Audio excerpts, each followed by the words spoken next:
गुरुर्ब्रह्मा गुरुर्विष्णु गुरुर्देवो महेश्वरः गुरुर्साक्षात्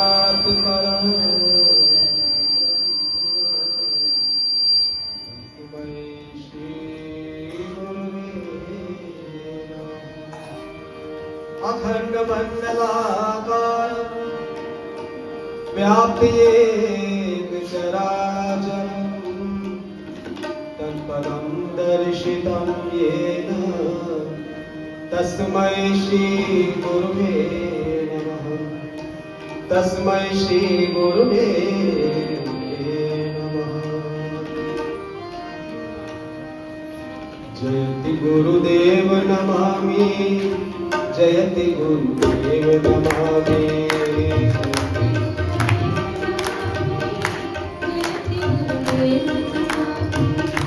जयति गुरुदेव नमामि जयति गुरुदेव नमामि। जयति गुरुदेव नमामि जयति गुरुदेव नमामि। चरण रज जो भी पाता वही हरि को बुलाता।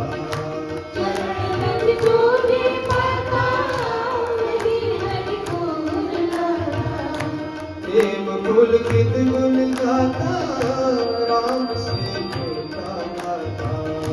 प्रेम पुलकित गुण गाता राम से जुड़ता गाता। जयति जय हे निष्कामी जयति गुरुदेव नमामि। जयति जय हे निष्कामी जयति गुरुदेव नमामि। जयति गुरुदेव नमामि जयति गुरुदेव नमामि। जयति गुरुदेव नमामि जयति गुरुदेव नमामि। राम की भक्ति दे दो मोह माया सब हर दो। राम की भक्ति दे दो मोह माया सब हर लो। स्नेह निर्भरता दे दो विमल भय दो को कर दो। स्नेह निर्भरता दे दो विमल भेदों को कर दो। तुम भगवती गामी जयति गुरुदेव नमामि। रूप तुम भगवती गामी जयति गुरुदेव नमामि। जयति गुरुदेव नमामि जयति गुरुदेव नमामि। जयति गुरुदेव नमामि जयति गुरुदेव नमामि। चरण की सेवा पाए विमल यश तुमरे गाए। चरण की सेवा पाए विमल यश तुमरे गाए। राम को हम नित भाए तुम्हीं पर हम बल जाए। राम को हम नित भाए तुम्हीं पर हम बल जाए। पापियों में हम नामी जयति गुरुदेव नमामि। पापियों में हम नामी जयति गुरुदेव नमामि। जयति गुरुदेव नमामि जयति गुरुदेव नमामि। जयति गुरुदेव नमामि जयति गुरुदेव नमामि। विपत्ति से सदा उबारे दास गुरु चरण सहारे। विपत्ति से सदा उबारे दास गुरु चरण सहारे। हरि के परम प्यारे कृपा से मुझे निहारे। हरि के परम प्यारे कृपा से मुझे निहारे। वासुदेवा अनुगामी जयति गुरुदेव नमामि। वासुदेवा अनुगामी जयति गुरुदेव नमामि। जयति गुरुदेव नमामि जयति गुरुदेव नमामि।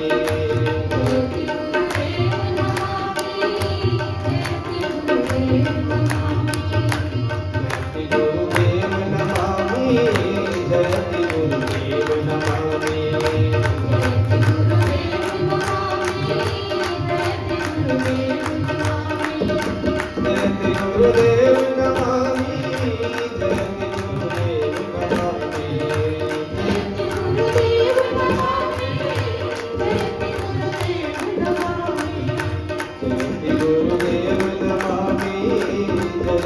गुरुदेव नमामि गुरुदेव नमामि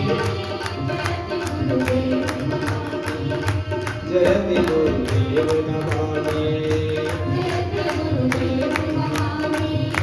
जयति गुरुदेव नमामि सतगुरुदेव भगवान की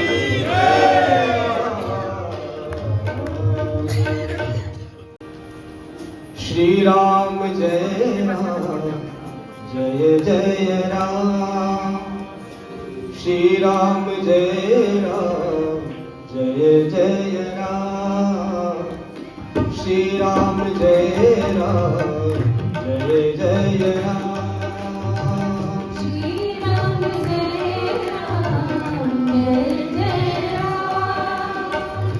श्री राम जय राम जय जय राम श्री राम जय राम जय जय राम श्री राम जय राम जय जय राम श्री राम जय राम जय जय राम श्री राम जय राम जय जय राम श्री राम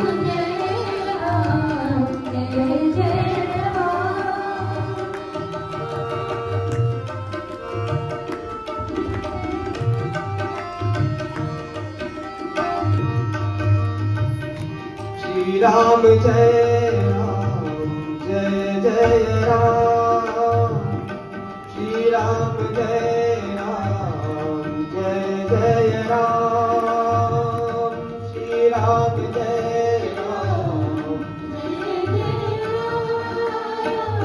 श्री राम जय राम जय जय राम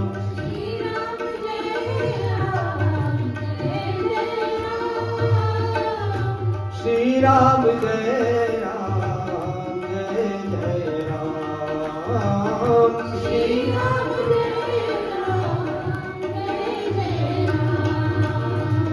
श्री राम जय राम जय जय राम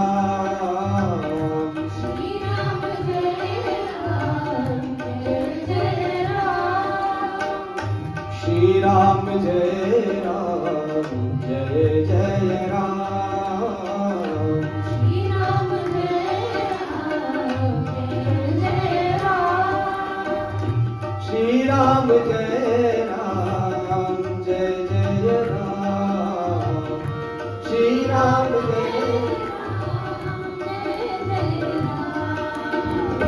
श्री राम जय राम जय जय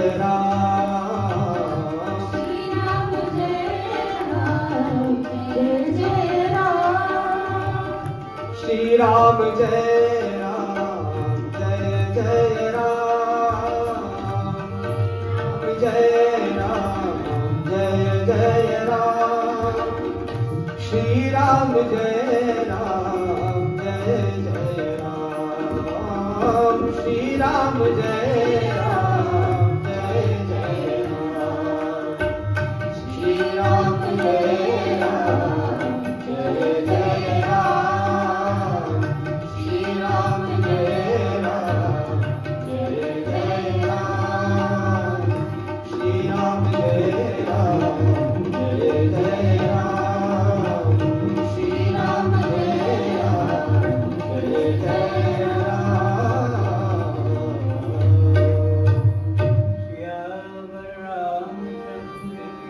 जय वृंदावन बिहारी लाल की जय सद्गुरुदेव भगवान की जय। श्री राधे राधे। आज हम लोग श्री वृंदावन धाम में अयोध्या का अनुभव कर रहे हैं। अयोध्या भगवान राम जी की जन्मभूमि तो है ही, 7 मोक्षदायिनी पुरियों में प्रथम पुरी। अयोध्या, मथुरा, माया, काशी, कांची, अवंतिका, पुरी, द्वारावती चैव सप्तैते मोक्षदायिका। 7 मोक्ष देने वाली पुरियों में प्रथम नाम अयोध्या का और दूसरा मथुरा अर्थात वृंदावन का। अयोध्या मथुरा, मथुरा पूरे ब्रजमंडल को कहा जाता है। पूरे ब्रजमंडल में वृंदावन, मथुरा, गोवर्धन, बरसाना, नंदगांव, गोकुल, ये सब आ गया। पहला अयोध्या का नाम, दूसरा वृंदावन का। लेकिन हम लोग वृंदावन धाम में छोटे भाई हैं, बड़े भाई का वहाँ स्थान, छोटे भाई का है, एक ही है, भाई भाई का लो, वो बड़े छोटे। तो प्रभु ध्यान का बड़ा महत्व मानते हैं, इसलिए ध्यान संत लोग करते हैं, भक्त लोग करते हैं। लेकिन क्या राम जी भी कुछ ध्यान करते हैं? क्या वो भी कुछ जप करते हैं? अरे भक्त लोग तो भगवान का नाम जपते हैं, लेकिन भरत सरित को राम सनेही, जग जप राम, राम जप जेही। जग जप राम, सारी दुनिया राम का नाम जपती है। और राम जी भरत सरित को राम सनेही, जग जप राम, राम जप जेही। राम जी भरत का नाम जपते हैं, भरत भरत भरत। राम जी भरत का ध्यान करते हैं, राम जी भरत का ध्यान करते हैं। महाराज भक्त का ध्यान भगवान करते हैं। भक्त लोग तो भगवान का ध्यान करते हैं, लेकिन भगवान अपने भक्त का ध्यान करते हैं। और यदि बहुत निष्काम कोई भक्त हो तो भगवान उसकी सेवा करने के लिए लालायित हो जाते हैं। अब राम जी तो सब कष्टशाली है, लेकिन जब उनको पता चला कि श्री भरत जी आ रहे हैं चित्रकूट, और वो भी नंगे पैर और गर्म धूप बिल्कुल, तो राम जी ने फिर इशारा किया इंद्र को, देखना मेरे भरत को कष्ट नहीं होने पावे किसी प्रकार का। तो तुरंत ये घटना घटी कि ये जान छाया जलत। राम जी जब गए तो धूप निकली थी, लेकिन भरत जी आते तो ये जाहि छाया जलद, सुखद बहे बरबात, तस्मद भयो न राम कहूं, जस भा भरत जात। भरत जी के जाने में जितना सुखद शीतल समीर चल रही थी, जितनी छाया बादलों ने कर रखी, ऐसे राम जी के जाते समय भी नहीं हो पाई, क्योंकि राम जी ने अपने लिए कुछ नहीं कहा, भरत जी के लिए सुख सुविधा का ध्यान रखा है। इसलिए भरत सरित को राम स्नेही, भरत जैसा राम का कौन दूसरा स्नेही होगा कि राम ध्यान करते, राम जप करते उनके नाम का। और भरत जी की स्थिति क्या है? जब समुझत रघुवीर सुभाऊ, तब पथ परत उताई पाऊ। जब राम जी का स्वभाव याद आता है, तब भरत जल्दी जल्दी चलने लगते हैं चित्रकूट की ओर। और जब अपनी बात दिखलाई पड़ती कि मेरे कारण प्रभु को इतना कष्ट सहना पड़ा, तो भरत जी के पांव रुक जाते। कैसे हिम्मत का रुका, और सब मुंह दिखाऊं उनको जा करके, मेरे कारण वन की ठोकर खा रहे हैं। और जब माँ की याद आती, कैकेयी ने सब किया है, तो पीछे की तरफ चलने लग जाते हैं, आगे न जाके पीछे की तरफ चलने लग जाते हैं। अपनी कमी दिखलाई पड़ती तो रुक जाते हैं, और जब राम जी की महानता उदारता दिखलाई पड़ती है, जब समुझत रघुवीर स्वभाव, तब पथ परत उताई पाओ। राम जी का स्वभाव याद आते जल्दी जल्दी चलने लग जाते हैं कि उमा राम स्वभाव जहि जाना, ताहि भजन तजी भाव न आना। राम जी का स्वभाव जिसने समझ लिया, उसको राम जी की भक्ति के अलावा कुछ अच्छा नहीं लगता है। अब ये समझ लेना, इसमें कोई जाति वाला, कोई मजहब, धर्म, पंथ, संप्रदाय और कोई लिंग किसी प्रकार का जरा भी पक्षपात नहीं है। एक संत से लोग पूछ रहे थे कि आप कौन सी जाति में पैदा हुए, तो उन्होंने कहा भैया इतनी बात बता दो, उसी से अंदाज लगा लो। जयदयाल गोयंदका जी के प्रिय संत थे, तो उन्होंने बताया कि मैं बताऊं जाति वाली बात, अपने तो क्या बताऊं, मेरे पुरखा मोची थे, मेरे पुरखा जो थे मोची थे। तो वो जो भक्त था उसने जयदयाल गोयंदका को कहा महाराज इनको अपने खाने पीने में साथ में मत बैठाया करो, इनके पुरखा लोग मोची थे। तो उन्होंने कहा जरा ये भी पूछो कि जो इनके पुरखा मोची थे उनका नाम क्या था। तब वो आदमी आया और वो आकर के पूछा आपके पुरखा जो मोची थे उनका नाम क्या था।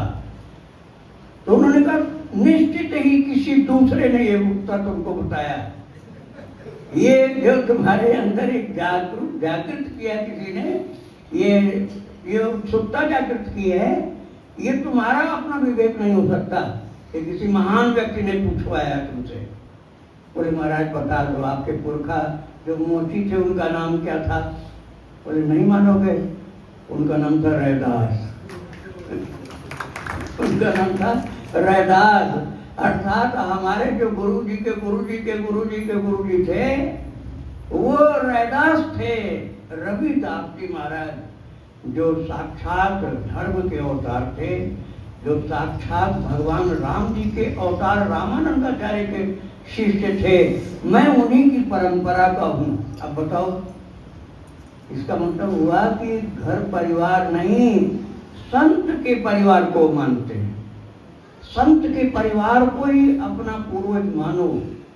आप भक्त का रिश्ता निभाओ, भगवान का रिश्ता निभाओ, संतों का रिश्ता निभाओ, तो आप ठाकुर जी को प्रिय हो जाओगे।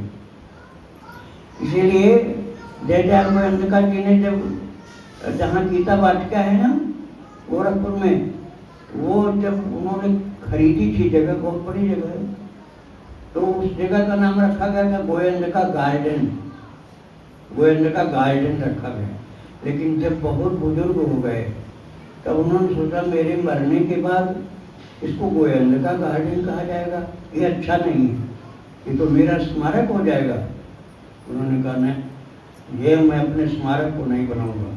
उन्होंने तुरंत गीता प्रेस को दान कर दिया वो जमीन, गीता प्रेस को वो जमीन, गोयंदका गार्डन की जमीन दान कर दी और बोले गोयंदका गार्डन नहीं, अब ये गीता वाटिका नाम से रहेगा।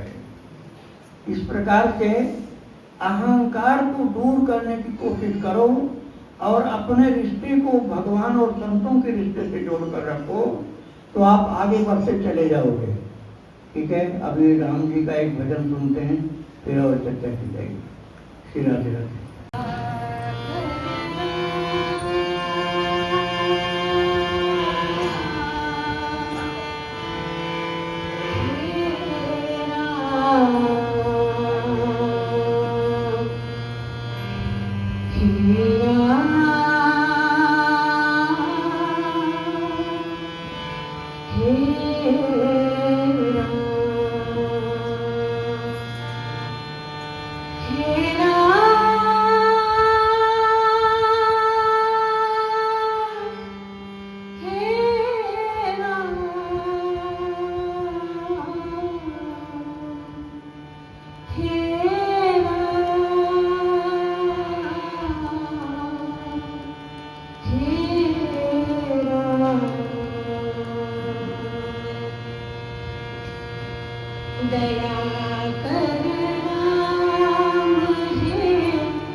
सियावर रामचंद्र की जय, वृंदावन बिहारी लाल की जय।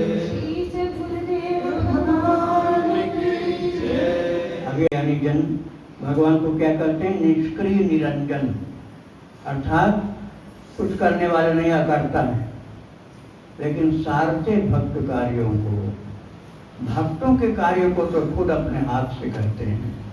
अर्जुन के घोड़े हाँकते हैं, संकट के समय ज्ञान देकर के उनको स्थिर चित्त करते हैं, और जब गीता का उपदेश पूर्ण करने शुरू किया, अर्थात आखिरी 2 श्लोक बोले हैं प्रभु, 65वां और 66वां 18वें अध्याय का, मन मना भो मद भक्तो मध्याजी मां नमस्कुरु, 65वां है, मामे वैश्यसि सत्यम ते प्रतिजाने प्रियोसि में, तो 66वां है, सर्वधर्मान परित्यज्य मामेकं शरणं व्रज, अहं त्वा सर्व पापेभ्यो मोक्षयिष्यामि मा शुचः। तो ये 2 श्लोक तो गीता में समापन में, उपसंहार में प्रभु ने सार के रूप में बताया है कि मुझमें मन लगाओ, मेरे भक्त हो जाओ, मेरा भजन पूजन करो, मुझे प्रणाम करो और मुझ में संयुक्त इस प्रकार से होकर के मुझे ही प्राप्त करोगे, अर्थात मेरे धाम को प्राप्त करोगे। 65वें श्लोक का भावानुवाद। और फिर 66वें श्लोक में प्रभु कहते हैं, सब लौकिक धर्मों का त्याग करके एक मेरे होकर मेरा धर्म भागवत धर्म अपना लो, तुम मेरे हो जाओगे, फिर सारी जिम्मेदारी मेरी होगी, तुम्हारे सारे पापों से तुमको मुक्त कर दूंगा, चिंता त्याग दो। सर्वधर्मं परित्यज्य मामेकं शरणं व्रजहं त्वां सर्व पापेभ्यो मोक्षयिष्यामि। लेकिन ये दोनों श्लोक बोलने के पहले जो बात प्रभु कहते हैं, मैं उस पर आपका ध्यान ले जाना चाहता हूँ। 65वें श्लोक के पहले 64वां श्लोक में प्रभु क्या करते हैं, सर्वगुह्यतमं भूयः शृणु मे ते वचः इष्टोष में दृढ़मिति ततो वक्ष्यामि ते हितम्। इष्टोष में, इष्ट कौन होता है? जो अपना मालिक जिसके हम पूजा करते हैं। तो भक्तों के इष्ट कौन होते हैं? भगवान। और भगवान ने क्या कहा, इष्टोषि में, हे अर्जुन तू मेरा इष्ट है। यह आप सब देख लेना, श्लोक यह है गीता जी के 18वें अध्याय का 64वां श्लोक है। इष्टोष में दृढ़मिति, मैं दृढ़ता से कहता हूँ अर्जुन तू मेरा इष्ट है। इष्टोष में दृढ़मिति ततो वक्ष्यामि ते हितम्, तू मेरा इष्ट है। और अर्जुन क्या भगवान को इष्ट नहीं मानते होंगे? भगवान को इष्ट मानते हैं। लेकिन जब भगवान का भक्त बहुत ऊंचा हो जाता है, बहुत उच्च स्थिति का होता है, तो भगवान अपने भक्त को इष्ट मान लेते हैं। और साफ बोल दिया, इष्टोष में दृढ़मिति, दृढ़ता के साथ कह रहा हूं अर्जुन, इस समय तू ही मेरा इष्ट हो गया है। मैं ही तेरी पूजा करता रहता हूँ, तेरे घोड़े की खरारा करता हूँ, लीद उठाता हूँ, स्नान कराता हूँ, तेरी चरण सेवा करता हूँ, तेरे लिए सारा इंतजाम, तेरी सेवा मैं करता हूँ, इसलिए तू ही मेरा इष्ट है। और ततो वक्ष्यामि ते हितम्, इसलिए तेरे हित की बात मैं बता रहा हूँ। फिर दोनों श्लोक सुनाए जो पहले मैंने आपको बताया। तो ये स्थिति भक्त की कब आती है? जब भगवान के अलावा और उसके लिए कुछ भी नहीं रह जाता है। जब जैसा मैंने अभी भरत जी को बताया कि किए जाए छाया जलद सुखद बहाई बर्बाद तस्मग भयो न राम कह जस भा भरत जात। ऐसा तब होता है जब भक्त को भगवान के अलावा और कुछ नहीं रह जाता। चिंतन में, पूजा में, ध्यान में, प्रेम में दूसरा कोई नहीं तो भगवान तो उसके इष्ट हैं।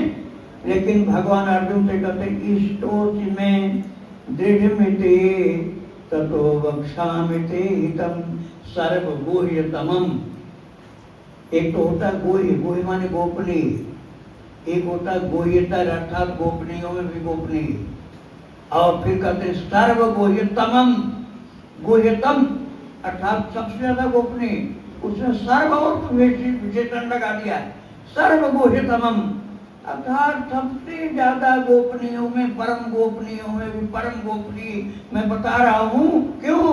क्योंकि इष्टोष में सर्वगुह्यतमम् भूयः शृणु मे परमं वचः।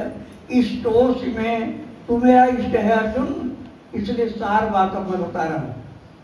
आप भगवान के कितने प्रिय बन जाओगे कि दुनिया में कोई इतना प्यार आपको नहीं कर सकता है। दुनिया में कोई इतना प्यार आपको नहीं कर सकता है जितना आप भगवान के प्रिय बन जाओगे। सब कुछ वो अपनी दिल की बात बताते हैं आपको, लेकिन कब बताते हैं? जब भगवान के अलावा दूसरी प्यास न रह जाए, कोई भूख दूसरी नहीं रह जाए। भगवान ही भूख भी बन गए, भगवान ही प्यास बन गए, तो भगवान ही सब कुछ हो गए। जब तब भगवान तो भक्त के इष्ट हैं, लेकिन भगवान का इष्ट भक्त बन जाता है और महाराज भगवान संभालते हैं। मैं आपको एक घटना बताने जा रहा हूँ। गीता प्रेस के मैनेजर थे गंगा प्रसाद अग्रवाल। जिस समय जय दयाल गोविंद जी थे उस समय की बात मैं बता रहा हूँ। गीता प्रेस जो एक फैक्ट्री के रूप में माना जाता था, बहुत विशाल, आज भी और विशाल है। तो उसके मैनेजर थे गंगा प्रसाद जी अग्रवाल, महान भक्त थे, इसीलिए उनको ये सेवा कार्य दिया गया था। आप समझ लीजिए, जहाँ आपका स्वार्थ समाप्त हो जाता है, फिर जो भी सेवा कार्य आप करते हो परमार्थ होता हो। फिर ये नहीं कि केवल ध्यान या केवल जप से ही सीमा बढ़ जाती है, नहीं। जो भी सेवा कार्य आप करोगे, स्वार्थ खत्म हुआ तो यदि सेवा कार्य आपका स्वार्थ विहीन हो गया, निष्काम हो गए, तो सब सेवा पूरा का पूरा परमार्थ ही हो जाता है। और मैं वही बात आपको बताने जा रहा हूँ। श्री जय दयाल गोयंका जी ने महान भक्त श्री गंगा प्रसाद अग्रवाल जी को गीता प्रेस का मैनेजर बना दिया। और एक सुखदेव जी थे, उनको लेखाकार बनाया, लेखाकार बना दिया। सारे वहाँ के लिखने पढ़ने का काम काज करते थे। ये दोनों लोग, गोरखपुर में एक नदी बहती है राप्ती, उस राप्ती में स्नान करने के लिए गीता प्रेस से कार्य वहाँ का निपटा करके जा रहे थे स्नान करने। बहुत सावधानी से सुनना। अब कितनी मार्मिक बात मैं बता रहा जाऊँ कि भक्तों की सेवा भगवान करते हैं, घटी हुई घटना एकदम सच्ची। महाराज जी दोनों लोग जब शहर से बाहर चले गए, नदी उस समय बहुत बाहर थी, अब भले वहाँ बन गया हो, जंगल में थी नदी, तो नहाने के लिए जा रहे थे।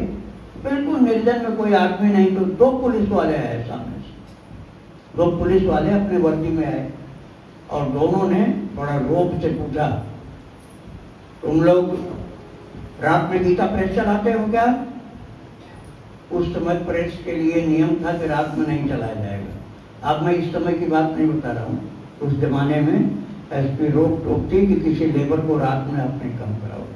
और वहाँ लेबर काम नहीं करते हैं गीता प्रेस में, वहाँ स्वयं सेवी लोग काम करते हैं, बिना वेतन वाले काम करते हैं, सेवा भाव से काम करते हैं। अब कोई भले ही पैसा लेता हो, लेकिन मुझे तो नहीं लगता कोई लेता है।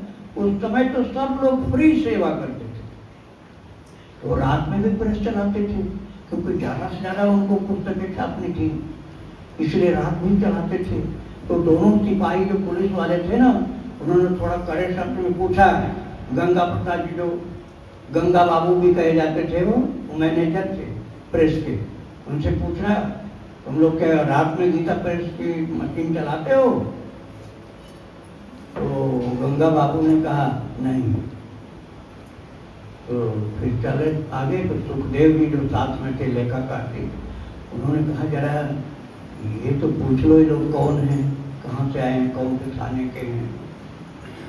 तो गंगा बाबू ने कहा होंगे कहीं के, ऐसे होंगे कहीं के कहा के फिर पीछे की ओर गर्दन घुमाए दोनों लोग, और महाराज एक भी पुलिस वाला नहीं था।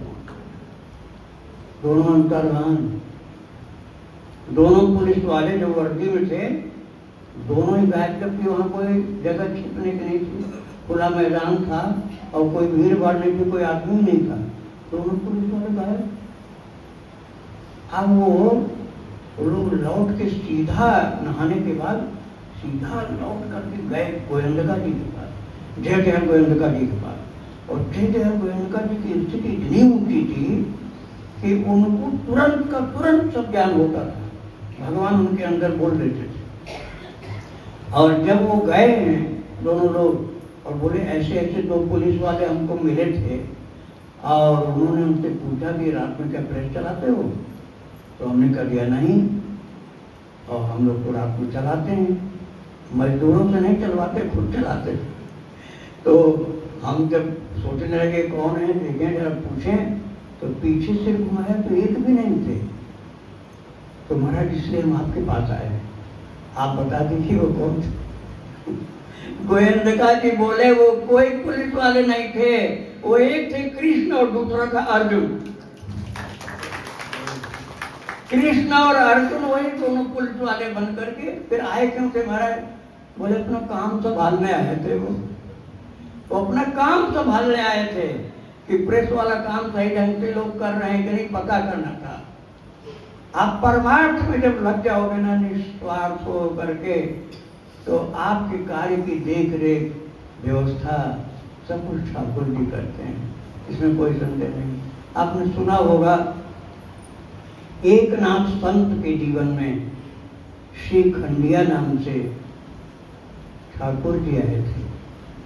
12 वर्ष तक महाराज पानी ढोए, चंदन पीसे, सब काम घर का किया एक नाथ जी के हैं, क्योंकि एक नाथ जी का जीवन शुद्ध परमार्थ का कार्य था, कुछ भी स्वार्थ का कार्य नहीं था।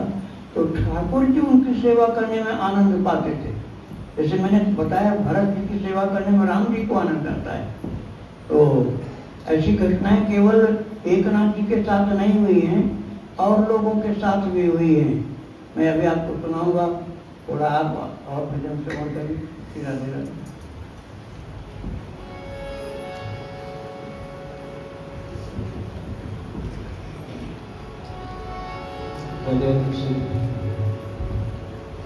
राम नाम जो गाया है, राम कृपा को पाया है,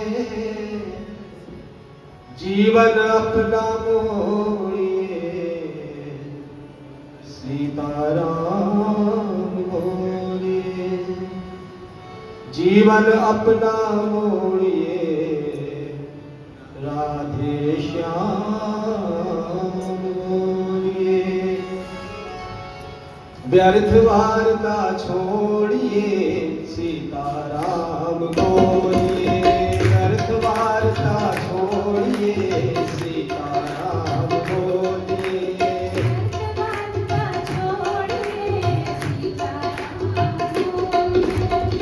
सीताराम बोलिए, राधे श्याम बोलिए, सीताराम बोलिए, राधे श्याम बोलिए, है तुम्हारे छोड़िए, राधे श्याम बोलिए, है तुम्हारे छोड़िए, सीताराम बोलिए, व्यर्थ वार्ता छोड़िए, सीताराम बोलिए, व्यर्थ वार्ता छोड़िए, सीताराम बोलिए, है दोहाए छोड़िए, राधे श्याम बोलिए, दोहाए छोड़िए, राधे श्याम बोलिए, राम नाम जो गाया है, राम कृपा को पाया है, राम नाम जो गाया है, राम कृपा को पाया है, जीवन अपना मोड़िए, सीताराम बोलिए, जीवन अपना मोड़िए, सीताराम बोलिए, सीताराम बोलिए, राधे श्याम बोलिए, सीताराम बोलिए, राधे श्याम बोलिए, व्यर्थ वार्ता छोड़िए, सीताराम बोलिए, व्यर्थ वार्ता छोड़िए, सीताराम बोलिए,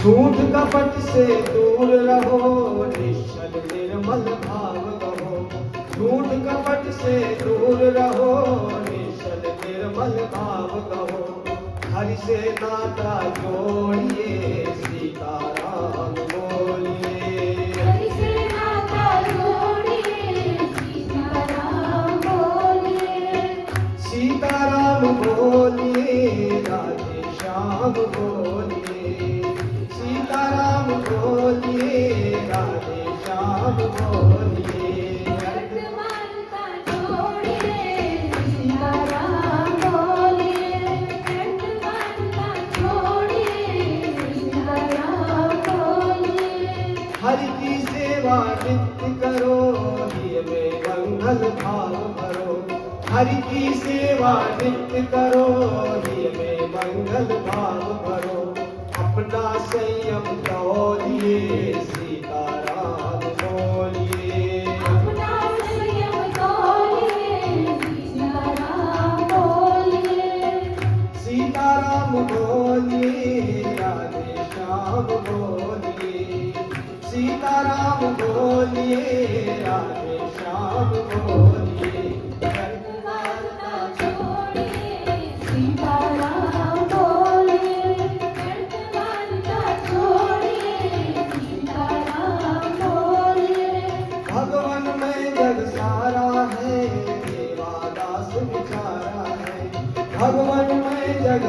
प्यारा है, देवादास बेचारा है। प्यारे मुख को खोलिए, सीताराम बोलिए। प्यारे मुख को खोलिए, सीताराम बोलिए। प्यारे मुख को खोलिए, सीताराम बोलिए। प्यारे मुख को खोलिए, सीताराम बोलिए। सीताराम बोलिए, राधे श्याम बोलिए। सीताराम बोलिए, राधे श्याम बोलिए। व्यर्थ वार्ता छोड़िए, सीताराम बोलिए। व्यर्थ वार्ता छोड़िए, सीताराम बोलिए। हेलो हाय छोड़िए, राधे श्याम बोलिए। हेलो हाय छोड़िए, राधे श्याम बोलिए। व्यर्थ वार्ता छोड़िए, सीताराम बोलिए। व्यर्थ वार्ता छोड़िए, सीताराम बोलिए। सीताराम बोलिए, सीताराम बोलिए। राधे श्याम बोलिए, श्याम बोलिए। सीताराम बोलिए। वृंदावन बिहारी लाल की अभी कि ठाकुर जी स्वयं सेवा करने के लिए लायक होते हैं, लेकिन ऐसा नहीं कि आप जब चाहो को उनसे काम लो। अरे पहले आपको सेवा में लगना पड़ेगा, आपको सेवा में लगना पड़ेगा। जो भक्तों के यहाँ सेवा भगवान करते हैं ना, वो साधारण लोगों के यहाँ थोड़े आ जाते हैं। आप सेवा में प्रभु के लगे हुए जीवन को समर्पित कर दोगे, जब ऐसा होगा कि आपको भगवान की सेवा के अलावा और कुछ भी ध्यान नहीं रहेगा। जब ठाकुर जी और उनके भक्तों की सेवा करते करते करते आप अपने स्वार्थ के दायरा से बहुत ऊपर चले जाओगे, तब वो स्थिति आती है। जैसे मैंने भी बताया, एक नाथ जी के यहाँ भगवान श्री खंडिया बन के 12 साल रहे।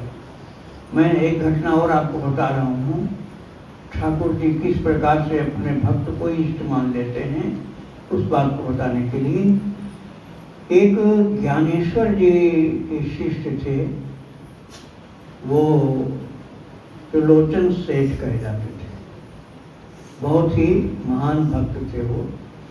ज्ञानेश्वर जी कौन थे, आपको मैं पहले बता चुका हूँ। ये हमारे भगवान श्री रामानंद जी महाराज जो विराजमान हैं यहाँ, आचार्य श्री राम जी के ही अवतार। इन्हीं के 12 महाभागवतों में से एक महाभागवत थे श्री भावानंद जी, जिनका घर में नाम था विठल पंत। उन्हीं विठल पंत के फिर से संन्यास लेने के बाद गुरु की आज्ञा से घर जाना पड़ा था, और गुरुदेव ने कहा था तू दुखी मत हो, तेरी 4 संतान होगी और उनके द्वारा विश्व का कल्याण होगा। और यही तो प्रभु चाहते हैं, विश्व का कल्याण। जो करे, सेवा करे विश्व की, वो भगवान को बड़ा प्रिय होता है।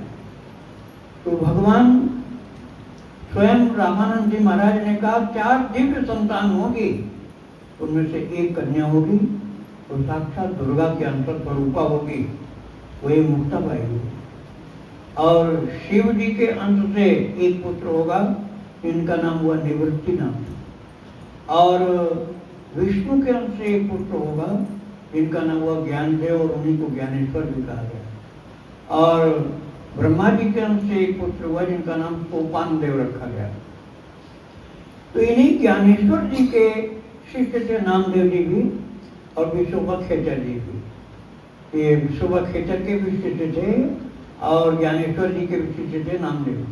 और इन्हीं के गुरु भाई थे, उनका नाम था त्रिलोचन सेठ जी। सेठ इसलिए कहे जाते थे, वणिक कुल के थे, तो इसलिए उनको सेठ जी कहा जाता था। लेकिन भाई वो सेठ नहीं थे, वास्तव में सेठ केवल अपने पैसे के लिए नहीं थे, परमार्थ के लिए थे। दिन भर उनके यहाँ एक ही काम होता था, संतों की सेवा करना। कहीं से भी कोई भी संत तीर्थ में जा रहे हों, आलमदी जा रहे हों, पैठण जा रहे हों, पंढरपुर जा रहे हों या कहीं दक्षिण भारत की यात्रा में हों, उनके यहाँ आते थे संत लोगों के लिए भोजन, वस्त्र, रहने की सुविधा, उनको स्नान कराना, उनके लिए जूता चप्पल की व्यवस्था करना, खूब खाने पीने की बढ़िया बढ़िया चीज। तो वो दो ही लोग थे घर में, त्रिलोचन सेठ और उनकी पत्नी, और घर में कोई था नहीं। अब संत लोग ज्यादा आ जाते थे, तो ज्यादा संत आ जाने पर इन लोगों को लगता था कि अब दो लोग काम नहीं कर पा रहे हैं और संत तो सैकड़ों की संख्या में आ गए, तो कैसे काम हो।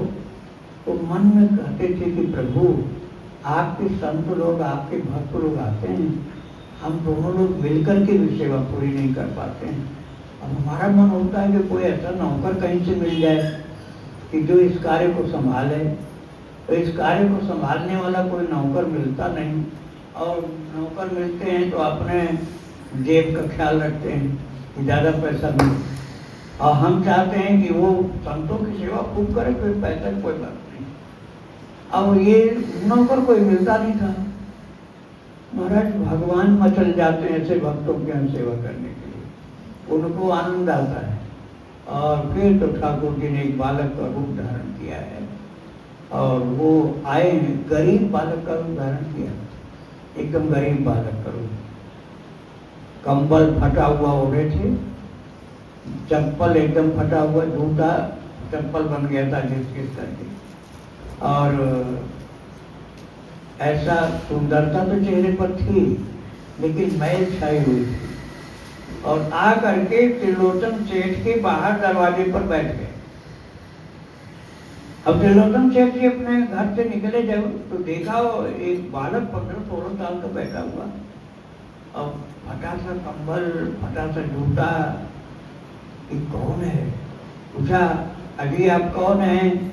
लगता है कि इतने फटे पुराने कपड़े, जूते, ऐसे लगता है जैसे आपके कोई माँ बाप नहीं है क्या, गया घर में कोई नहीं। तो महाराज स्वयं भगवान ही थे वो। भगवान ने कहा, ठीक कहते हो, मेरे माँ बाप कोई नहीं, क्योंकि सबके माँ बाप तो वही, सबके माँ बाप तो वही हैं। और तो लीला करने के लिए, कभी कभी लीला करने के लिए माँ बाप बना देते हैं। दशरथ को, कौशल्या को, देवकी मैया वसुदेव को, ये लोग बना देते हैं, वास्तव में तो सबके माता पिता स्वयं हैं।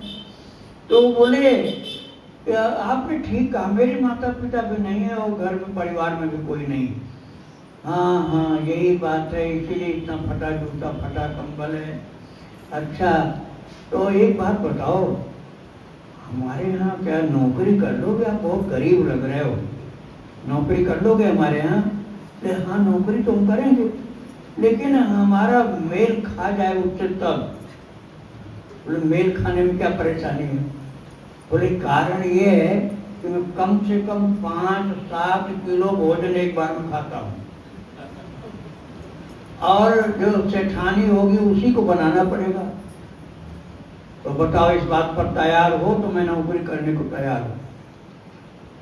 तो बोले कि ठीक है, ये तो मैं मान लिया मैंने, और सेठानी बना देगी।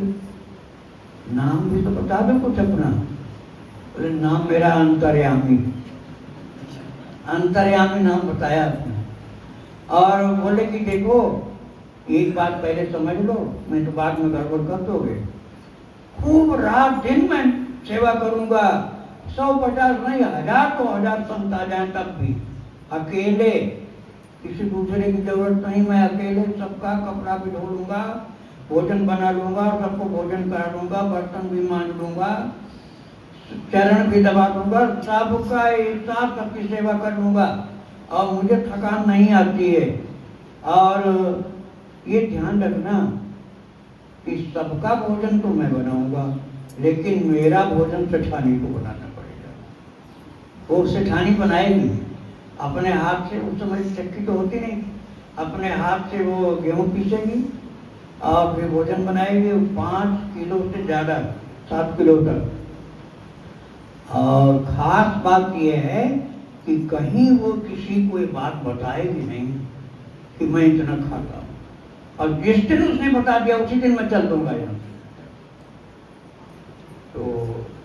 त्रिलोचन सेठ ने अपनी सेठानी से कहा, देख ऐसा नौकर तो कोई मिलेगा नहीं, ये तो कह रहे हैं कि 150 के 2000 साधु आ जाए तब भी हम अकेले सबको खिला देंगे, तो तू इसके खाने के लिए तो दासी बन जा। सेठ जी ने अपनी सेठानी को कहा, तू दासी बन जा, इसको भोजन कराने में कोई कसर नहीं छोड़ना और ये सब संतों का इंतजाम करेगा। ध्यान रखना कहीं इनके भोजन की चर्चा मत करना। अब महाराज अंतर्यामी जी लग गए संतों की सेवा में और सेठानी लग गई अंतर्यामी की सेवा में, और रात दिन सेवा चल रही है, कोई किसी प्रकार की बाधा नहीं। लेकिन वो 7 किलो जो गेहूं का आटा तैयार करना पड़ता था हाथ की चक्की से, अब फिर भोजन बनाना और खिलाना, उसी में पस्त हो जाती थी वो, फिर वो लेट जाते। एक ही बार भोजन करते थे अंतर्यामी, लेकिन एक बार के भोजन में ही सेठानी की हालत खराब, तो सो जाती थी, तो कहीं बाहर नहीं निकल पाती थी। और भगवान सबको भोजन का इंतजाम कर रहे हैं अंतर्यामी जी, नाम अंतर्यामी और थे भी अंतर्यामी। बात ये हुई कि एक दिन 3-4 महीने बीत गए, तो उसका किसी ने कहा कि हमारे घर नहीं आते, बोली नहीं अभी नहीं आएंगे, हमारे पास काम जाता।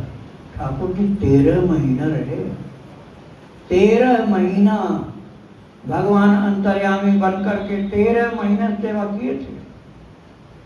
उसके बाद एक दिन वो चली गई पड़ोसी के, पड़ोसी ने कहा, क्या हो गया तुमको, बीमार सी हो, ऐसा लगता है कोई ज्यादा बीमारी हो गई, शरीर कितना दुबला पतला हो गया, पहले तो बड़ी मोटी तगड़ी थी, क्या हो गया तुमको। तो उसने कहा, मैं क्या बताऊं, सेठ जी पता नहीं कहाँ से ऐसा खोटा नौकर ले आए। उसको पता तो था नहीं कि भगवान है, भगवान मालूम हो तो खोटा नौकर क्यों बोलती हो। वो तो समझ रही कि पता नहीं कोई आदमी होगा, बोली ऐसा खोटा नौकर गया, खाता बहुत है, खाने लग जाता है तो पूरा चौका साफ कर देता है और 7 किलो भोजन खा जाता है। मैं इसके लिए भोजन बनाते बनाते थक जाती हूँ।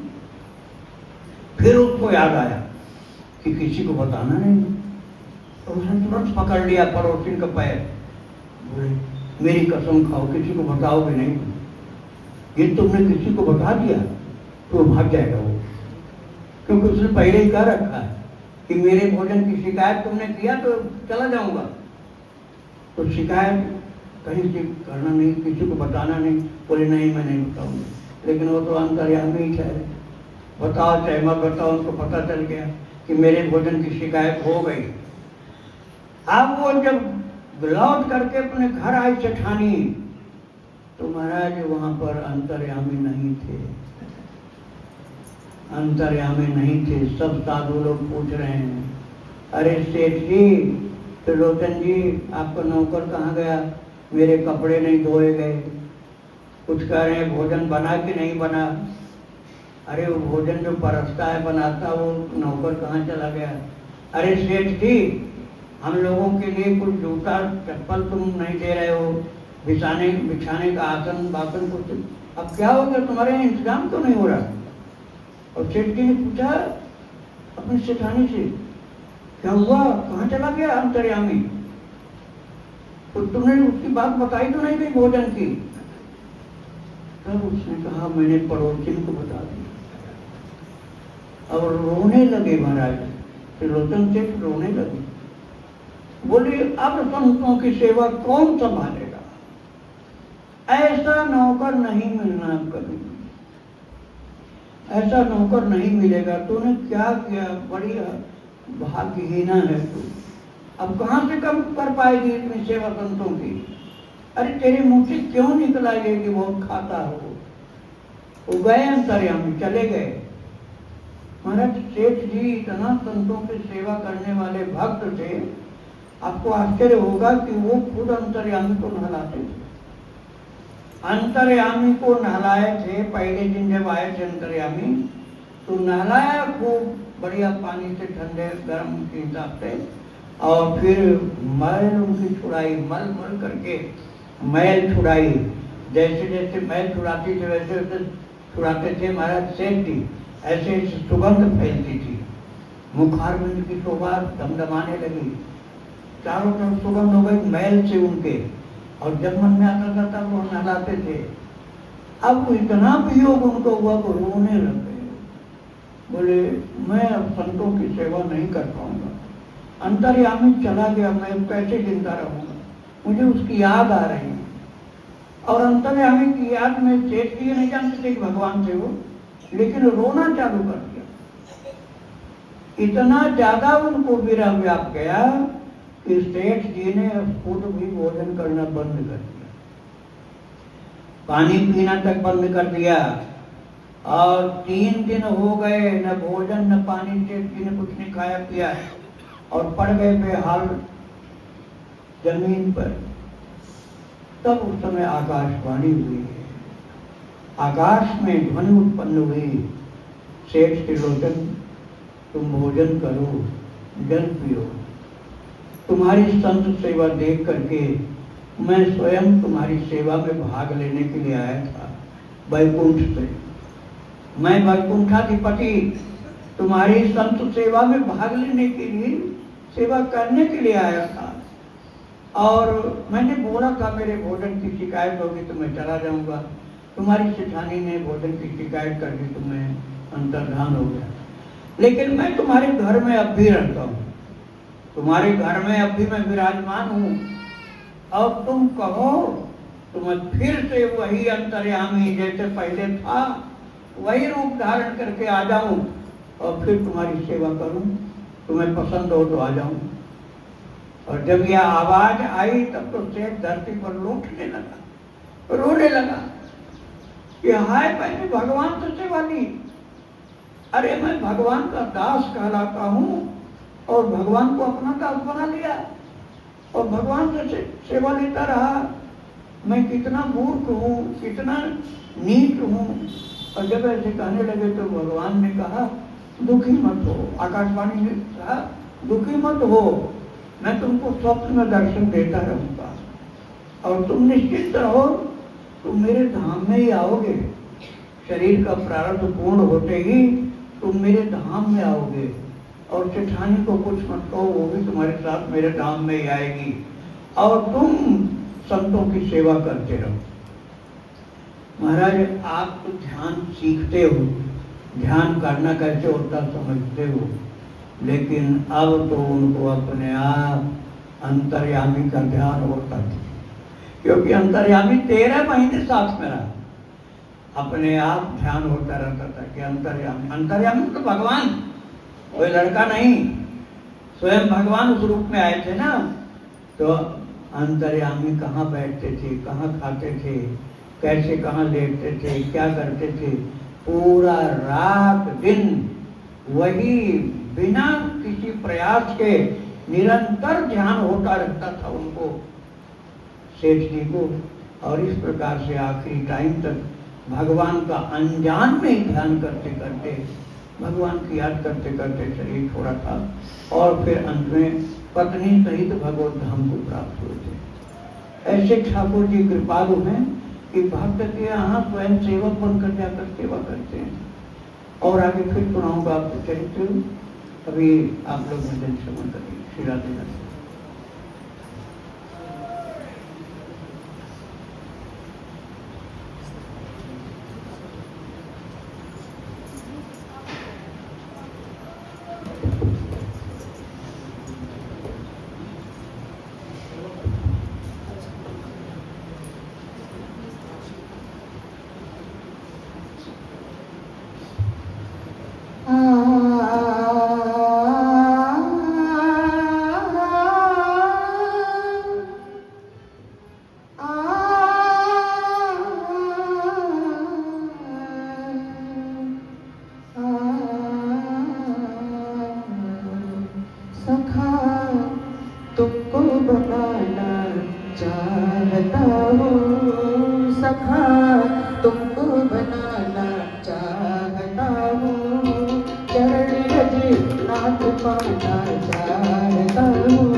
तेरी भी लागत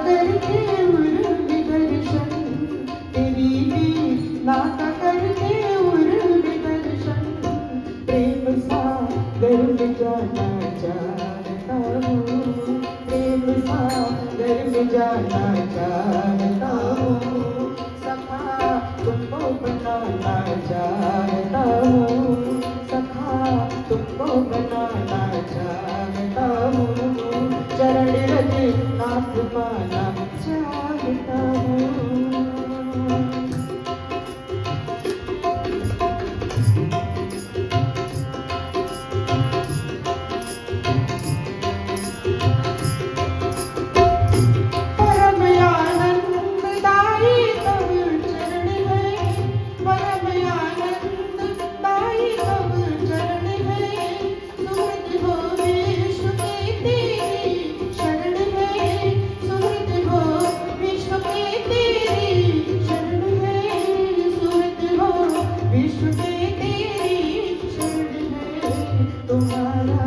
प्यार पाना चाहता हूँ, तुम्हारा प्यार पाना चाहता हूँ, तुम्हारा प्यार पाना चाहता हूँ, तुम्हारा प्यार पाना चाहता हूँ, सखा तुमको बनाना चाहता हूँ, सखा तुमको बनाना चाहता हूँ, चरण रज नाथ पाना चाहता हूँ।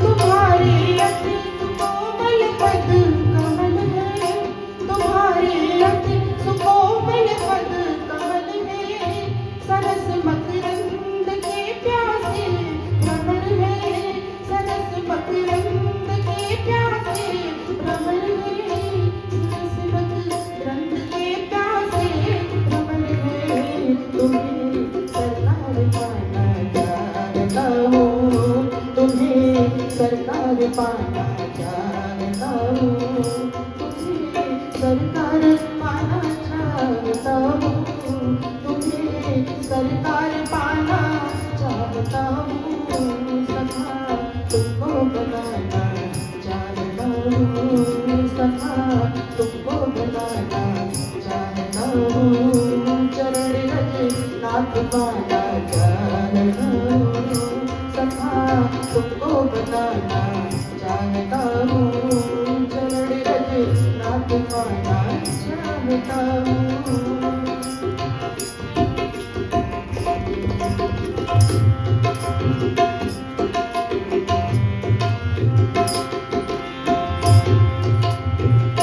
प्रेम वारिध समाहित तब नयन है, प्रेम वारिध समाहित तब नयन है, आँख में दास देवा के नयन है, आँख में दास देवा के नयन है, आँख में दास देवा के नयन है, अश्रु की धार पाना चाहता हूँ, अश्रु की धार पाना चाहता हूँ, अश्रु की धार पाना चाहता हूँ, अश्रु की धार पाना चाहता हूँ, सखा तुमको बनाना चाहता हूँ, चरण रज नाथ पाना चाहता हूँ, सखा तुमको बनाना चाहता हूँ, चरण रज नाथ पाना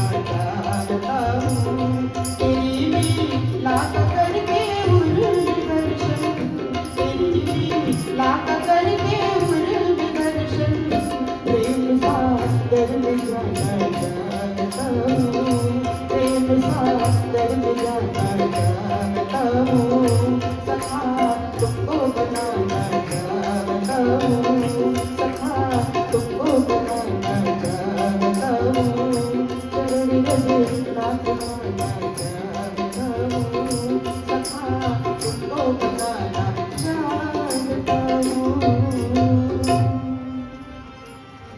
बोले राधा कृष्ण भगवान की जय, सद्गुरुदेव भगवान की जय।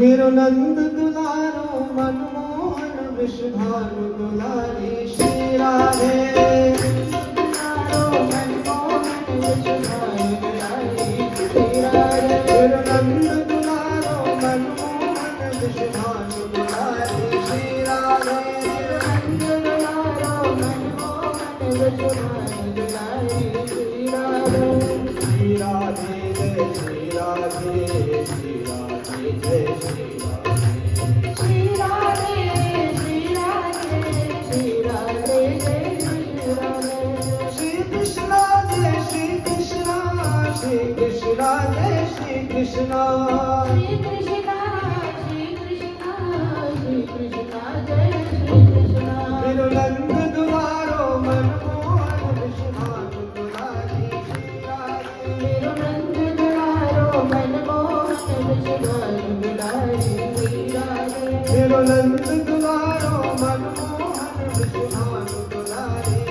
राधे तिरुनंद दुलारो मनमोहन विश्वभानु दुलारी श्री राधे तिरुनंद दुलारो मनमोहन विश्वभानु दुलारी श्री राधे श्री राधे जय श्री राधे श्री राधे जय श्री राधे श्री राधे श्री राधे श्री राधे जय श्री राधे श्री कृष्ण जय श्री कृष्ण श्री कृष्ण जय श्री कृष्ण श्री कृष्ण श्री कृष्ण श्री कृष्ण जय श्री कृष्ण तिरुनंद दुलारो मनमोहन विश्वभानु दुलारी श्री राधे तिरुनंद दुलारो मनमोहन विश्वभानु दुलारी श्री राधे तिरुनंद दुलारो मनमोहन विश्वभानु दुलारी श्री राधे श्री राधे जय श्री राधे श्री राधे जय श्री राधे श्री कृष्ण जय श्री कृष्ण श्री कृष्ण जय श्री कृष्ण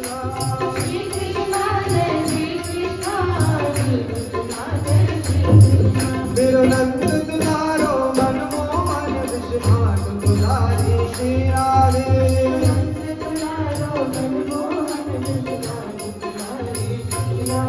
तिरुनंद दुलारो मनमोहन विश्वभानु दुलारी श्री राधे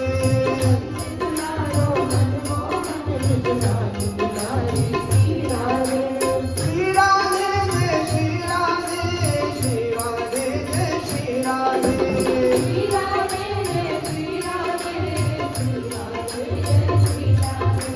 श्री कृष्ण जय श्री कृष्ण श्री कृष्ण जय श्री कृष्ण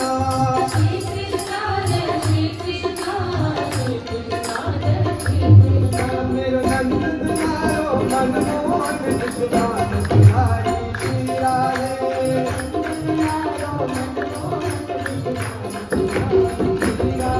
तिरुनंद दुलारो मनमोहन विश्वभानु दुलारी श्री राधे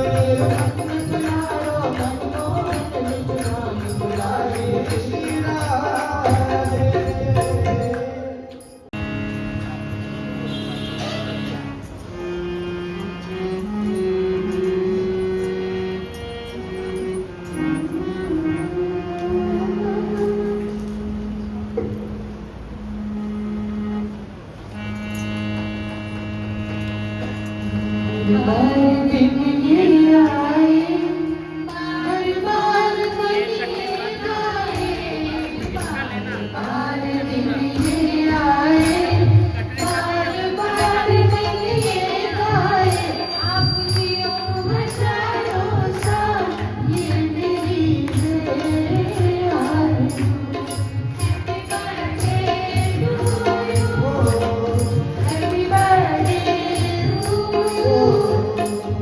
Happy birthday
जन्मदिन पर अभी यहाँ बांटेंगे तो सब बिखर जाएगा।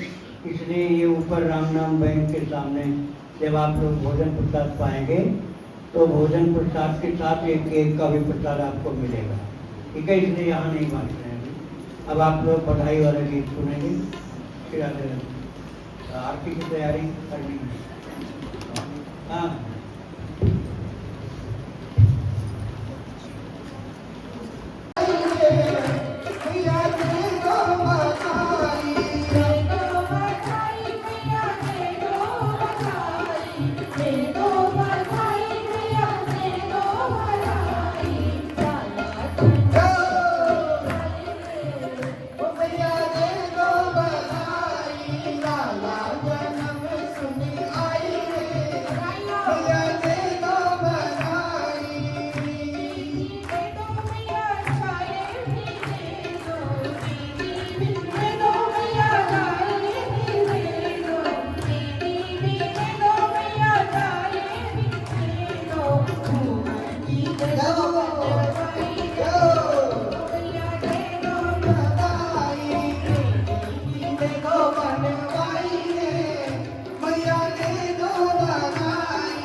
बधैया बाजे दशरथ अंगना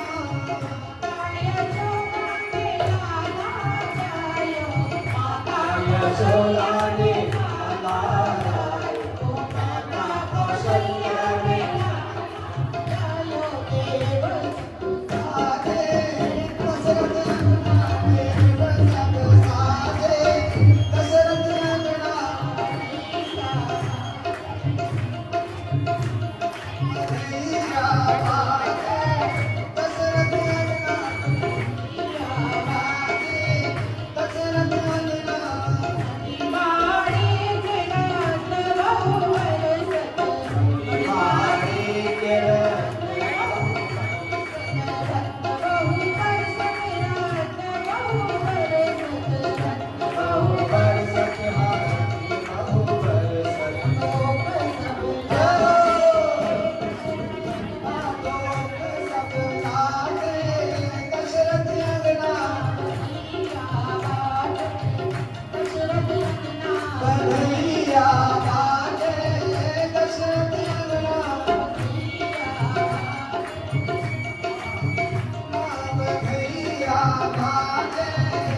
सब साजे दशरथ अंगना बधैया बाजे दशरथ अंगना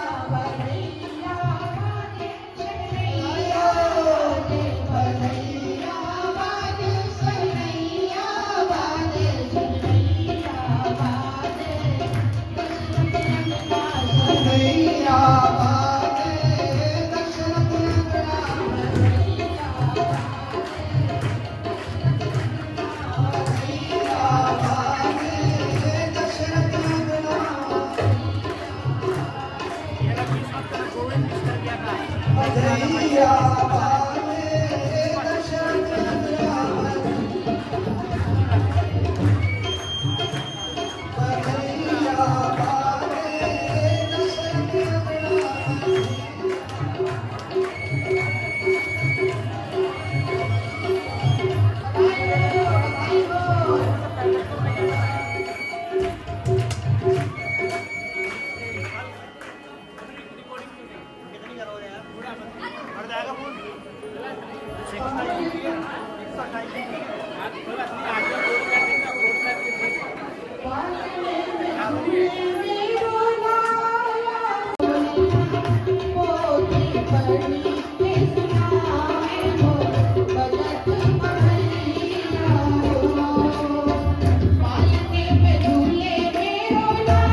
दिया हो सद्गुरु से आशीष पावे हो बजरंगी बजरंगी।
महाप्रभु की जय। परम गुरु श्री रामानंद भगवान की जय। वृंदावन धाम की जय। दासेश्वरी रसिक ठाकुर भगवान की जय। गुरुदेव भगवान की जय। जय श्री राम।